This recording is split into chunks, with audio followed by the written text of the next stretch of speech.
Black Journalists on Journalism. This is our first time out.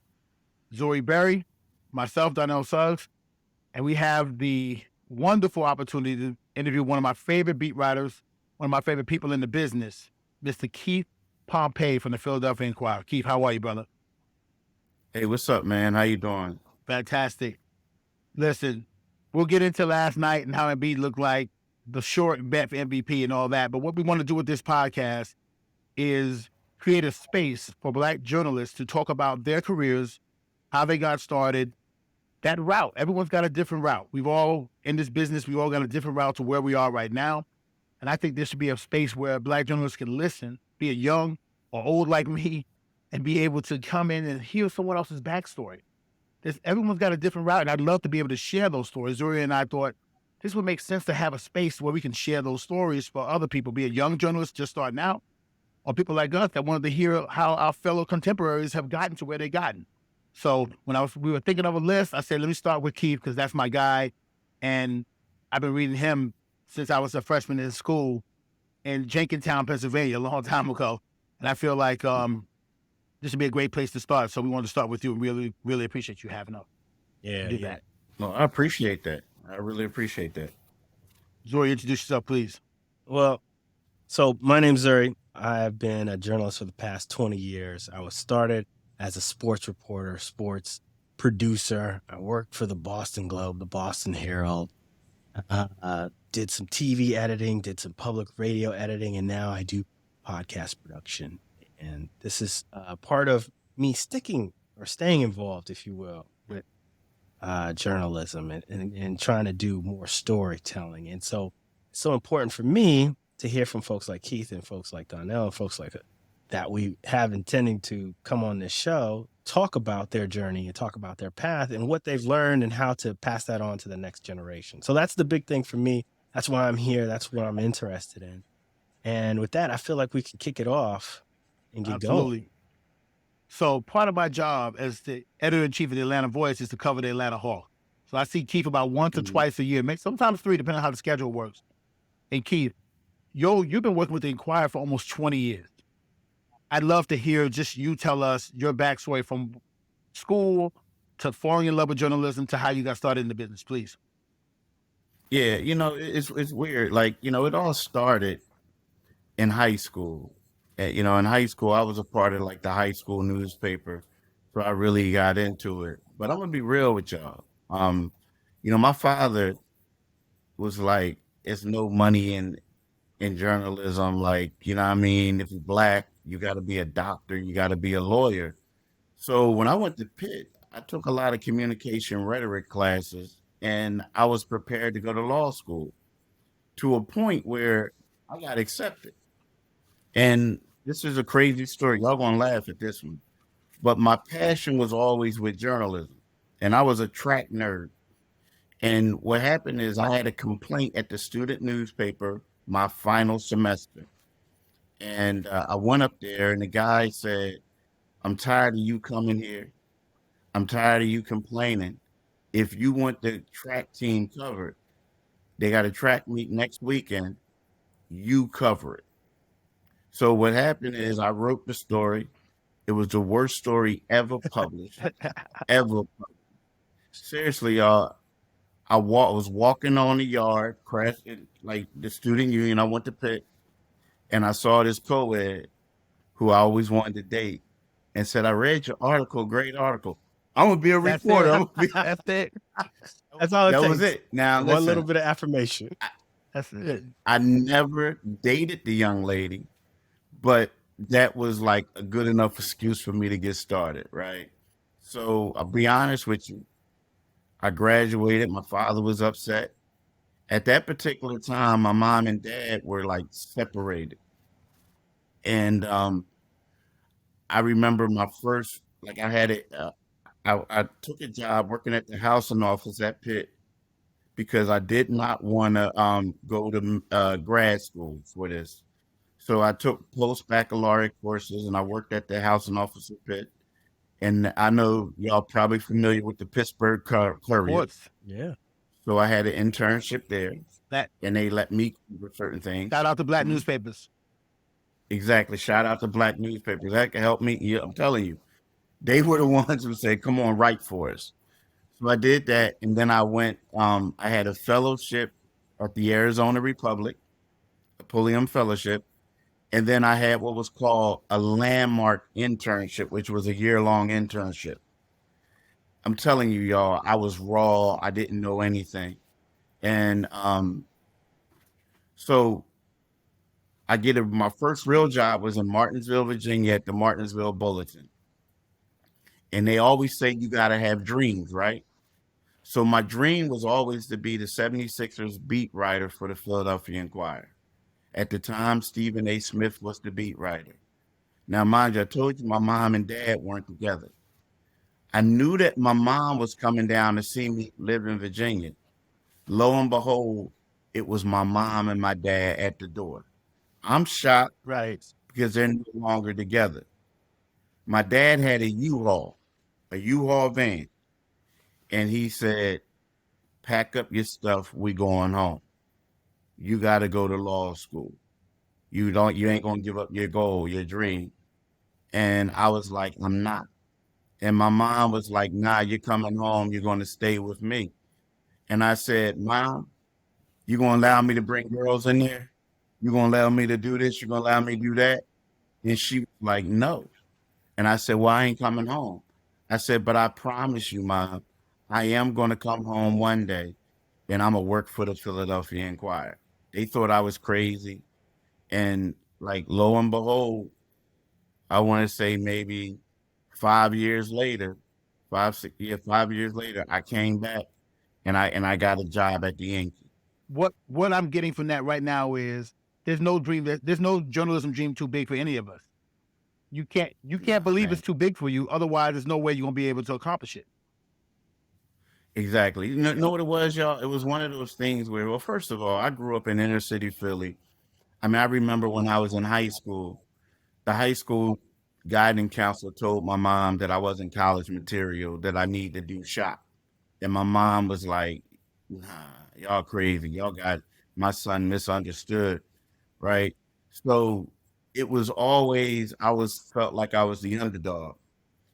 But it was one of those things where I always tell people if I made it, if I could become this beat writer and I had this dream, anybody can do what they want, right? Now, the deal is you got to understand something. Where I come from, it was like people didn't go to college. It was one of those places where, and I'm thinking it's no different than any other inner city community, right? So typically, when brothers go away, we either think they're locked up or they were in the service.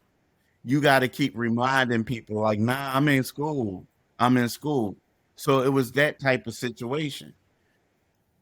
But all I kept thinking about, if I give up on this dream, like somebody got to tell me that I'm a complete failure before I decided to Mhm. give up. Because if I give up on this dream, what's going to happen is I'm going to be 50, 60, 70 years old wondering what happens if I would have kept fighting. So what I did is honestly, y'all, like I just kept doing it. I mean, I was going to living in small communities, not making any money, and just grinding. And it's funny, like God bless my situation. But there was some people who thought I was crazy. I had girlfriends who broke up with me, saying like, "You chasing this dream that's not going to work out for you." I had, my father thinking I was crazy at the time, and it was like he's a fool. He's not going to make it. I mean, I'm being real. That's like unfortunately, we hear more of the negative than we hear the positive in situations like that. Now, there's a few things that you mentioned there about your backstory and your journey. And you talked about the internships, you talked about the job in Martinsville. There is somebody, probably a few somebodies, that gave you a break in those instances. Can you give us a little bit of insight in what those breaks were, who those people were that were instrumental in getting you going? The first guy was a guy by the name of Marvin Lake. Marvin Lake was at the Virginian Pilot. He was the recruiter. He was in charge of the internship, right? He was well, actually, it was the second guy. The first guy was a guy by the name of Mike White from the Pittsburgh Post Gazette. He was a guy who basically he was a high school dude, but he was a guy that gave me an opportunity to answer phones. He also gave me some story assignments. Now I remiss to not like thank the people at the Pittsburgh Courier, right? All of them. They were cool. They were ones that got me started. But Marvin Lake was a guy who I met um, at a job fair in New York. It was one of them big career fairs, so to speak. And it's like you think you the guy. Like, yeah, I'm taking post baccalaureate courses at Pitt. I'm walking up to the New York Times saying, hire me. I can cover the Giants. Right. And they're like, no. And then Marvin, he said to me, he said, I like you. It's something about you. I'm like, what's this guy talking about? He was like, but you got to get your act together. I'm like, what is he talking about? He was like, look, you guys send me some clips. I want to critique your clips and just stay, just stay humble. So then all of a sudden, next thing you know, he says, hey, we got this fellowship. And I was like, well, I also got a fellowship. And he said, year long internship. I said, but I also got accepted to the Pulliam Fellowship, and they sending me to Phoenix. He said, well, we'll hold a slot for you. When it's over in Phoenix, come to it was my first spot was Virginia Beach. So I worked for the Virginian pilot for like 4 months. And then from there, I went to Virginia Beach. And then I went to the Roanoke Times in Virginia, You were right? taking over Virginia. So uh so it was like this dude believed in me. But he was like, the one thing about him is he kept it 100. How when we were all younger and we had that uncle or that aunt or even our mom, like we were acting like the slang words just appeared and like stuff and we think Right. we're getting over them, we're not, and they really just laughing at Right. us. That's how Marvin was. And he was seriously, he was a huge influence in my life, a huge influence, you know. I think one of the things again that you mentioned was the people gave you a shot, but you listened to him though. You could have blew him Oh off yeah. and said, this guy doesn't know me, but you listened to him. I think that's a large part of dealing with young journalists right now as an editor in chief at a black newspaper. I do get an opportunity to speak to a lot of young black journalists. And the first thing they want to do is jump right in and, Mr. Suggs, can I cover, Vice President Harris is coming tomorrow. I'd love to do that. You're not even finished with school Yeah. yet. And you want to cover the vice president or President Biden's coming. I'd like to come with you to do that. And if you listen to me, I would tell you, Shorty, you got to slow down and maybe go ahead and get me some Georgia State coverage or cover that Yeah. ribbon cutting. And some of them listen and some of them go, oh, well, okay, I'm going to try something else because I want to do that. And the smart thing for you was, and you and me and Zuri and a lot of us, we had to listen. And this generation's a little younger, and they do have access to a lot more information, so they feel like they don't have to listen sometimes. And I try to tell my young staff, you got to listen, man. Trust me. I was right where you were. So when I'm listening to your story, I'm like, I need a lot of our younger journalists to hear that too, that you had to take the job in Roanoke. And you had to take that internship and those things first before you get a chance to cover the Sixers, per se. Oh yeah, it was crazy. I mean, like not really crazy. Like the job in Martinsville, Virginia, it was a 3-person staff, and it was an evening thing. Now we had the sports editor, we had me and another guy, and we had to take our own photos.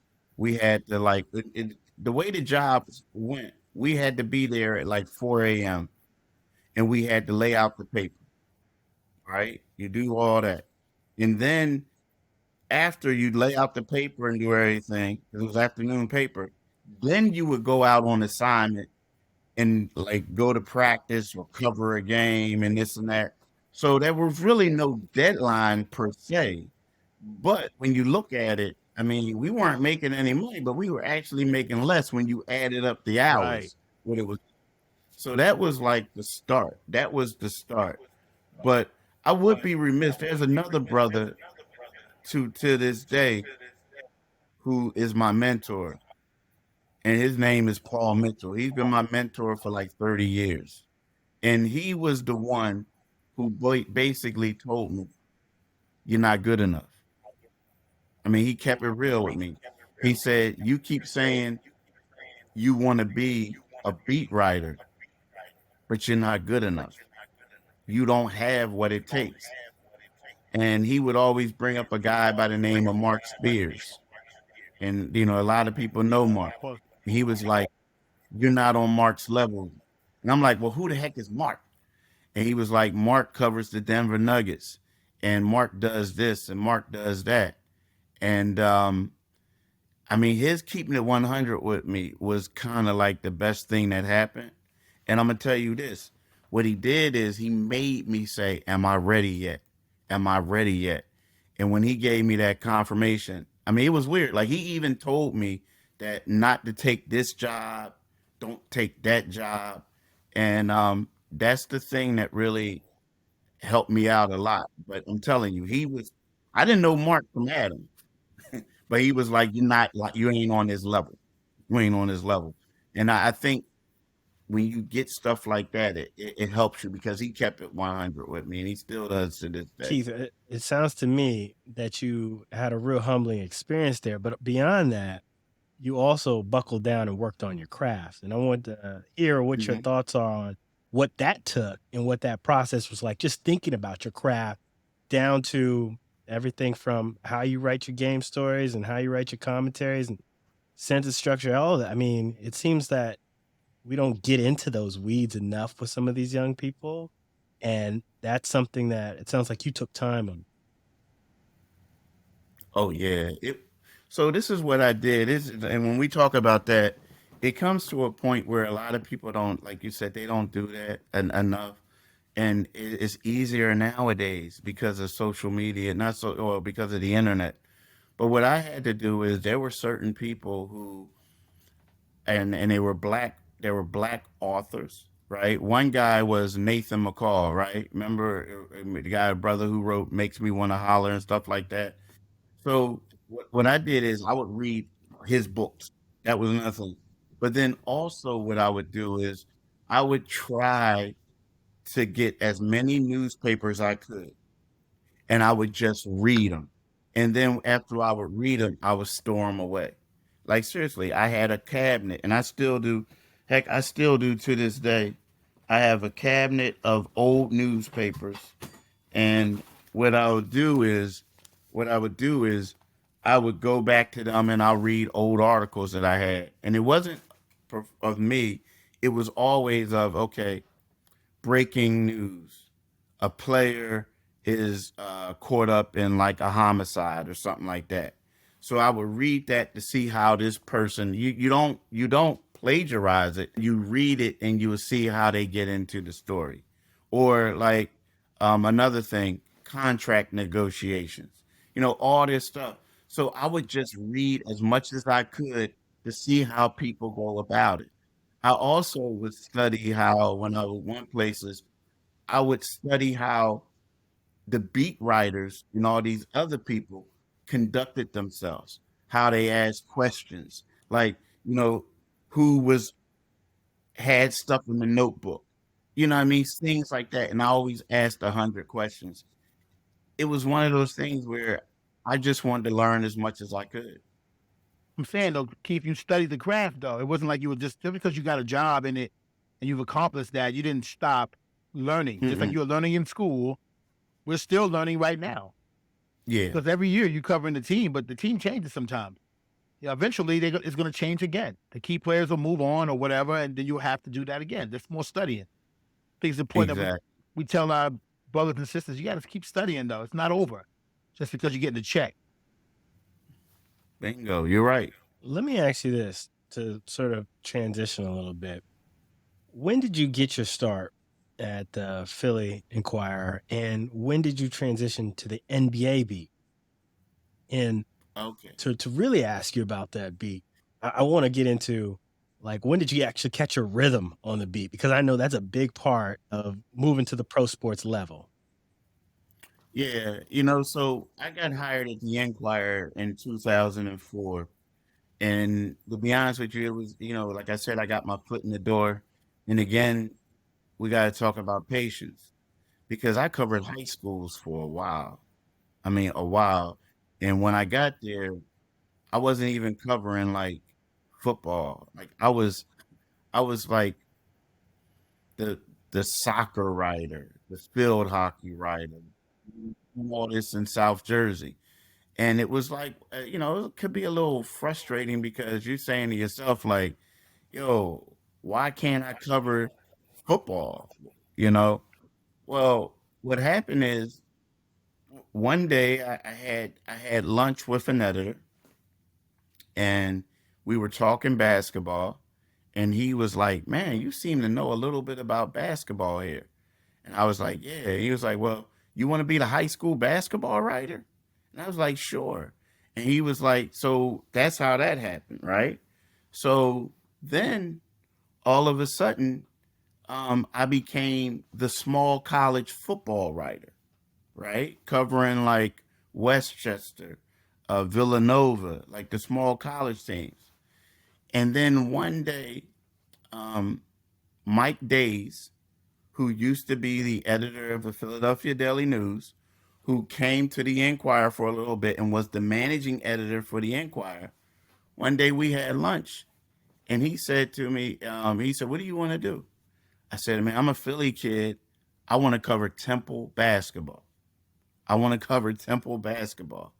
And he says, all right, let's see. And next thing you know, I became the Temple basketball beat writer. Well, with that, I became the Temple football beat writer too a year later, right? So that's when people really, I think the people above really start noticing things, right? Now, again, I got passed over. I got passed over twice for the Sixers beat. There was a young lady by the name of Kate Fagan who went on to work for ESPN. Um, they gave her the beat, and we both were at that point. I'm like, man, like I'm trying to get my break. They gave her the beat, and then there was a guy by the name of John Mitchell, who's still a good friend of mine, who was covering.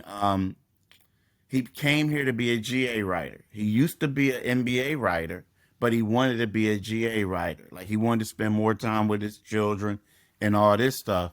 And they looked at it, and when Kate left, they were like, well, Keith doesn't have any experience. So I got passed over again. And, I was heartbroken a little bit, but that's my guy, right? And so it was weird because what he did is he always let me know what was going on, like how you cover a beat, this and that, the grind, and kept saying, look, man, if you're going to do this, you got to be in it off, on 100. Once you out of it, you can't do it. So then one day he calls me and he says, this was like towards the end of the season. And he said, no, at the season over, he says, hey, look, man, I don't know what's going on, but they got me covering Temple football and basketball. I'm like, what? He said, they got me covering Temple football and basketball. And I said, well, what about me? What they going to have me covering? Like, how they just give you my beat? And next thing he said, I don't know, man. I don't know what to tell you. And then next thing you know that I'm talking to him, the sports editor's on the other line, and he's like, hey, you covering Temple. I mean, you covering the Sixers. And John is my guy. Now, I'm going to tell y'all this. This was always my dream. But I didn't want to take his job because that was my guy. And you feel like the other thing might be viewed as a demotion. And I said, John, I can't take it right now. And he was like, what?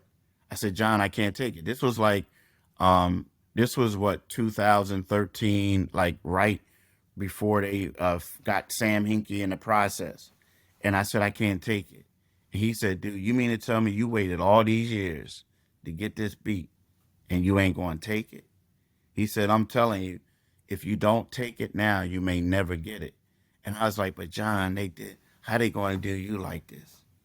And he was like, Keith, I'll give you my blessings. You're going to do well. So that's how I got the beat.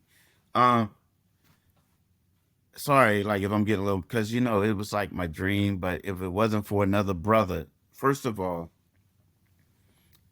he didn't want the job. Let's just say that initially, but he didn't want to lose the job either. You understand what I'm saying? Yeah. But he was the one that pushed me to take it. And it was hard because I didn't have any sources. It was a new guy coming in, Sam Hinkie. You had, at that time, it wasn't all these bloggers. It was like reporters, like dudes with sources, this and that. And I was petrified. I wanted the job, but I was scared that I was going to get scooped all the time. So it was hard initially, but you got to put your feet to the ground and you just got to, like, if you're a shy person, it ain't the time to be shy. You know what I mean? You had to do whatever. So I want to say a year in there is when I felt like I was getting there. You know what I mean? I felt like it. But that first season, it was tough because you don't even know where the media entrance is. You know what I mean? They telling you that you got to have your first story filed at the buzzer. Then you got to come back an hour later, stuff like that. So it was crazy. It was a lot of work. And then I knew what Paul Mitchell was saying, like, you ain't ready to do what Mark Spears is doing. Keith, So you didn't have any idea what you wished for, huh? I didn't, I'm glad. I mean, it's a lot of work. And John was telling me that it's a lot of work. It's a lot of work. And especially now with social media, you don't have any time to do anything. A lot of people think you just go to the games, you in the locker room talking to the players.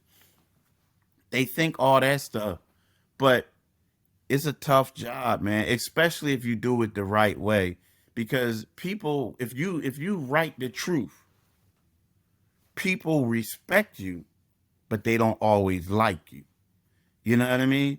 And that's the thing that a lot of, I think, the young kids need to know. Like, you want to be respected, um, because that carries weight. But at the same time, being respected and being a journalist, there's going to be some times where people are going to be upset at what you write and the way you write it.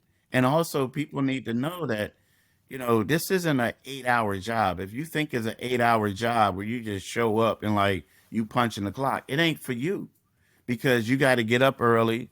You supposed to read what your competitors have, because you may get scooped. And then at the same time, like, there's going to be times at night where you're getting calls from people, and there's going to be some breaking news, or you got to do it. I mean, you don't have any time. Like, the biggest story I broke, what happened when I was on vacation. I was literally on vacation and got a scoop. So I'm just saying, like, it's a job that's 24 hours basically, or at least 18 hours a day, that you're on call and you're doing things.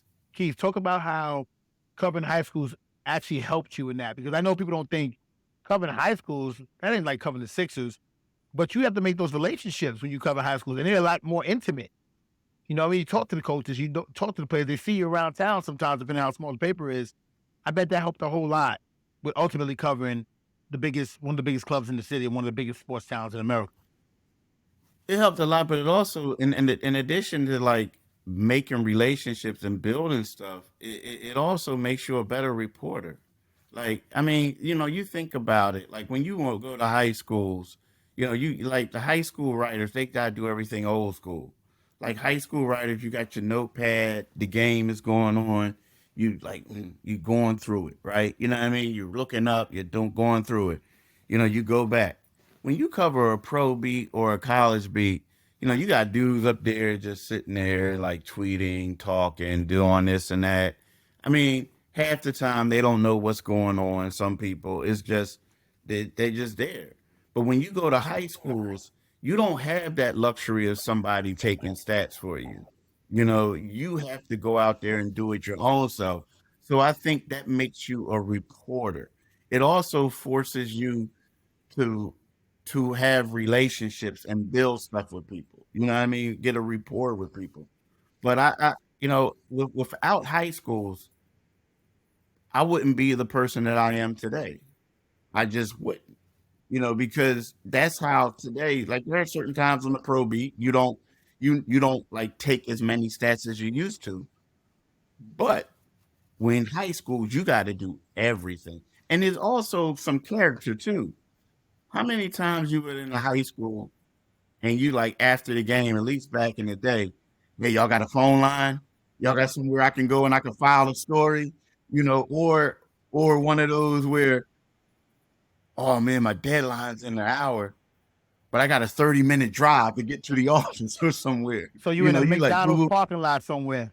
Yeah, McDonald's, yeah, exactly. Chico's. So Chico's don't exist I, no more. I think For real. that they don't miss anymore. But those build character. That builds character. Yeah. You just said a bunch of things that just, had me reflecting on my own sports journey and being a high school sports writer and sort of waiting in the wings for opportunities to cover pro sports.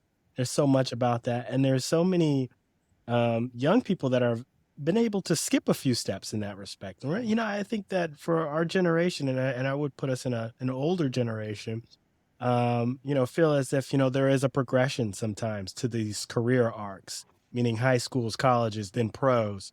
And some folks have been sort of skipping that, if you will. Although you could say today that it's very different. And I just want to get your sense or take on that in terms of like how people are finding themselves in the business now and whether or not they have or prepared for all of the things that go along with that. Yeah, that's a great question, and it's a tough subject, right? Because you look at it now. There's more opportunities. You think of the markets that you worked in. I know you look at where you at right now.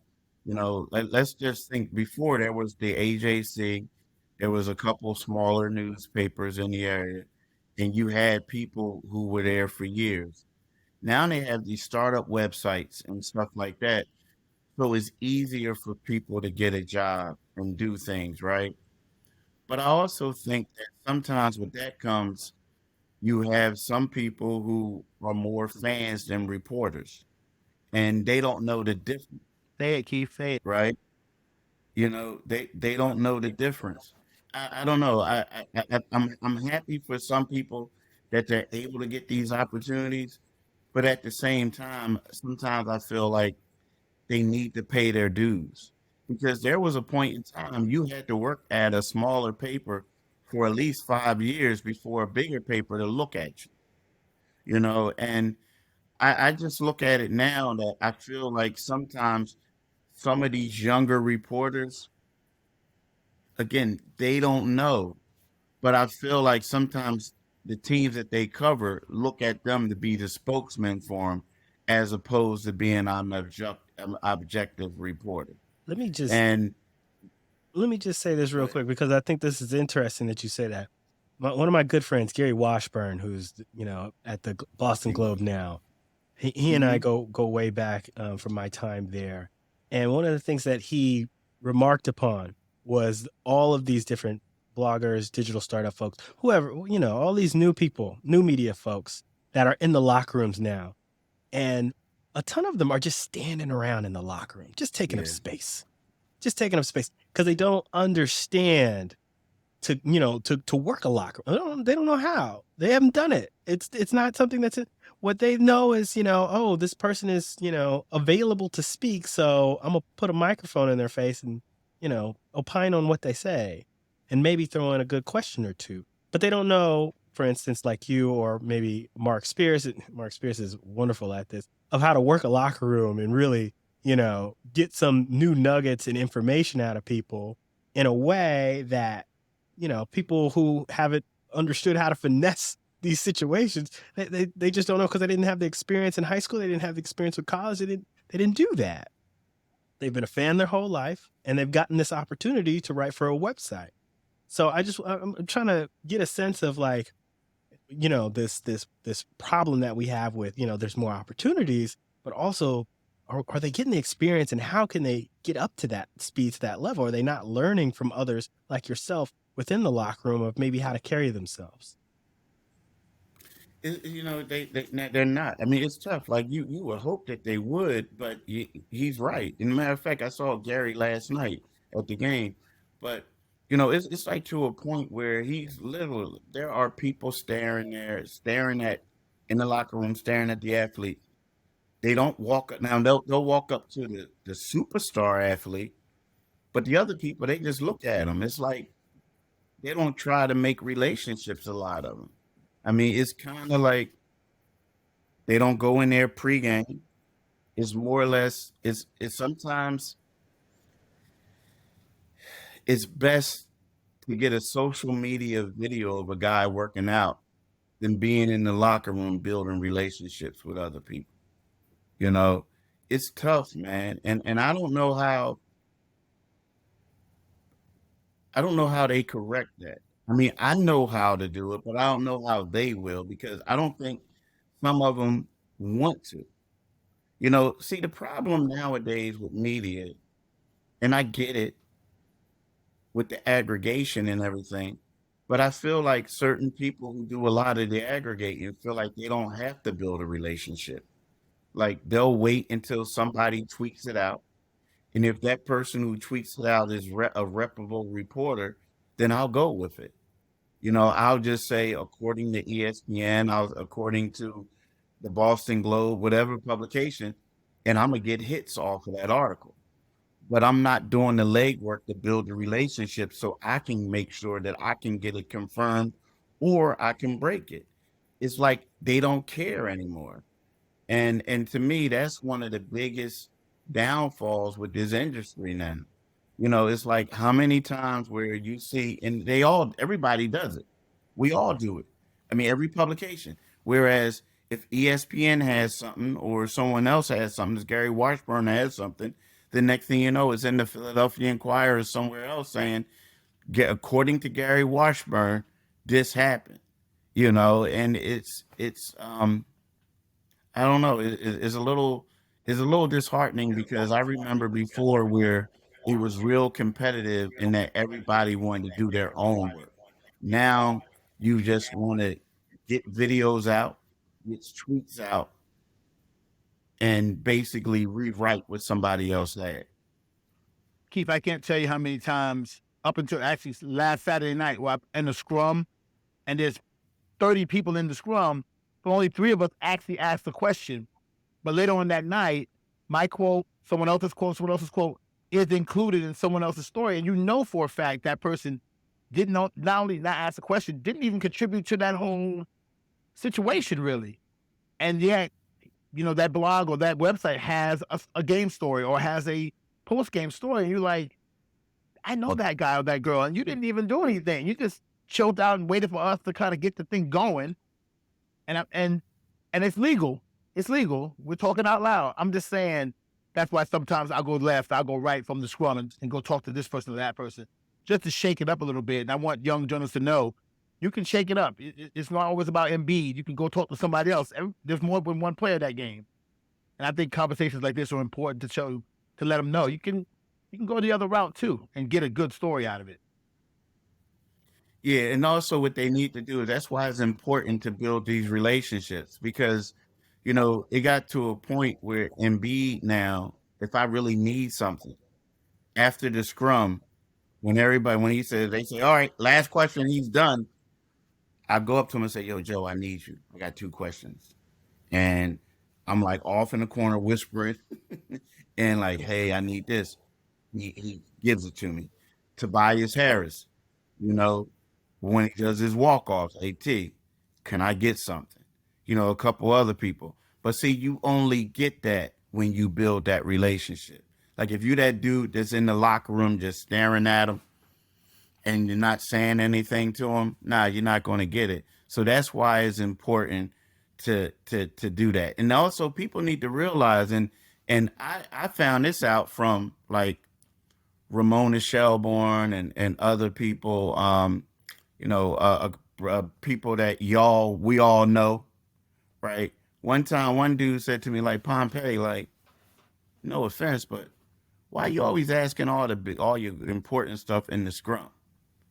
And I like, you supposed like, nah, that ain't how it always works, man. Like sometimes what you need to do is you need to get that for the one-on-one because all you're doing is, like you said, is legal.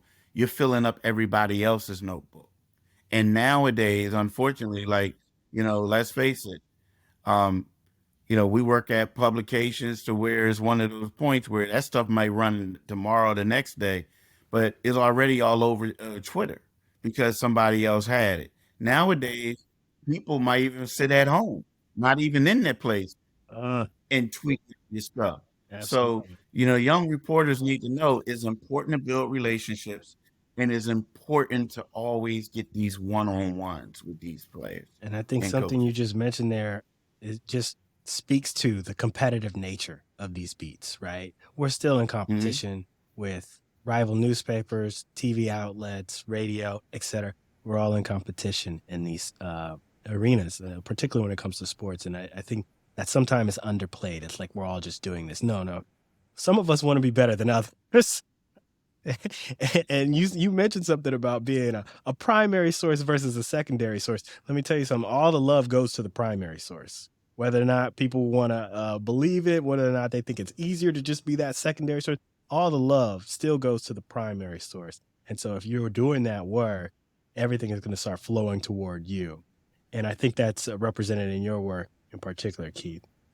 And I just want to ask you, now that we're on this subject, and I know we're getting close to running out of time here, what does it mean then to thrive in this job at this point in time, given all of these competitive factors, given the digital landscape?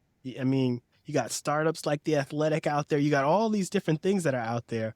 What does it mean to thrive right now as a sports journalist? It means a lot because it's all about hard work. It's one of those things where in this market I'm looked upon as the go-to. I mean that's what they because I remember I was thinking about moving to another market, and we all looked to our mentors. Like I went to David Aldridge, and I was like, DA, so I'm thinking about going. He's like, man, it got to be a way better job for you to go. He says because right now when we think of people in that market, it's you. You're the guy. So you got to make sure if you leave, it has to be something better.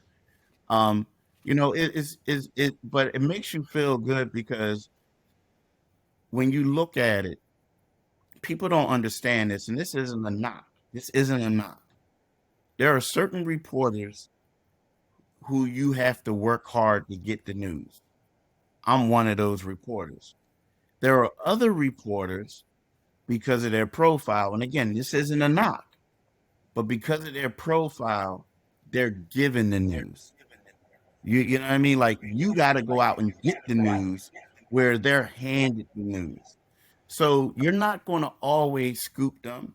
They're going to get the majority of the other stuff. But the fact that I'm able to get some things from time to time, it makes you feel good. You understand what I'm saying? Because it's not a level playing field anymore. It's not. People tend to go to guys who have way more Twitter followers, guys who have a higher profile nationally, because it's easier for them to get that information out. But the fact that I can grind hard and get some things, it is a sense of pride that I'm able to do that. You know. Looking back on it, you made the right decision, even though Dad was like, "You losing your mind." Looking back on it, you feel like you made the right decision. Yeah, it's funny because now my pop acts like, oh, I knew I wasn't like that. Yes, you were. Yes, you were. Yes, you were. Oh, Yeah, it was crazy. I mean, but you know what? It's one of those things where they say you can't give up your dream. You just can't. I mean, I didn't want to be, honestly, I didn't want to be that guy. And there's nothing against it, but I didn't want to be that guy who had a job doing something that I hated, a blue collar job that I hated. And all my life wondering what if I would have, if I would have stayed in Martinsville, Virginia, instead of coming home with my mom. Yeah, you know what I mean? I just didn't want to be that person. I didn't want to do it. so what do you tell young sports journalists at this point in time who come to you for advice, and I'm sure you get them quite often. What do you tell them? I mean, because they may not take the same path that you took. They may find themselves skipping a few steps, like we talked about. What advice do you give them to be able to position themselves for success in this business? Well, first of all, I always tell them the first advice I give them is don't let anybody tell you you're not good enough. I mean, and I always tell them if I'm doing it, you're way ahead of me. So you going to definitely do it. But especially a person of color, a young black journalist or anyone of color, people tend to bring up the things we can't do instead of talking about the things we can do, right? And you hear that, and I don't want them to be to feel like I can't do it. I mean, you hear it all the time. So, and especially when you skip steps, because when you skip steps, they don't understand it. Sometimes you put in a position to fail because, and it is nothing against you, but you don't have that base that we talked about in regards to high schools, in regards to getting your own stats. It's like you just have to rely on others, right? So, with that being said, that's my advice. Keep grinding, continue to grind, but don't allow anyone to tell you you can't do something. That's perfect. That's what it is. That's what it's about. Keith Pompey, giving it to us. I appreciate it. Thank you for your time, brother. Yeah. Let me throw one last lob at you. Okay, who do the Sixers have to beat? Well, I'm asking this on April 5th. Who do the Sixers have to beat so you feel comfortable saying they're going to the NBA Finals, or they're going to win the NBA Finals? Excuse me. Wow. The one team that they defeated on Tuesday night is the team that they have to beat for me to feel confident that they're going there. That's the Boston On that Celtics. Boston Celtics. Like, it was a great game for Joel Embiid, but Boston was out two of their players. It looked like the Celtics, if we're going to be real, the Celtics didn't really start playing into the fourth quarter. And I feel like the 76ers just need to be able to beat Boston in the series. Now, here's the thing. People got to realize this about the Celtics. The Celtics have owned the Sixers since I've been on the beat, right? The 1 year Before the that, Sixers, yeah, before that, but and you got to understand this. They both were tanking at the same time. So I think they played 33 times. Boston won 23 of those games. Now there was times where the Sixers were beating them because they both were horrible.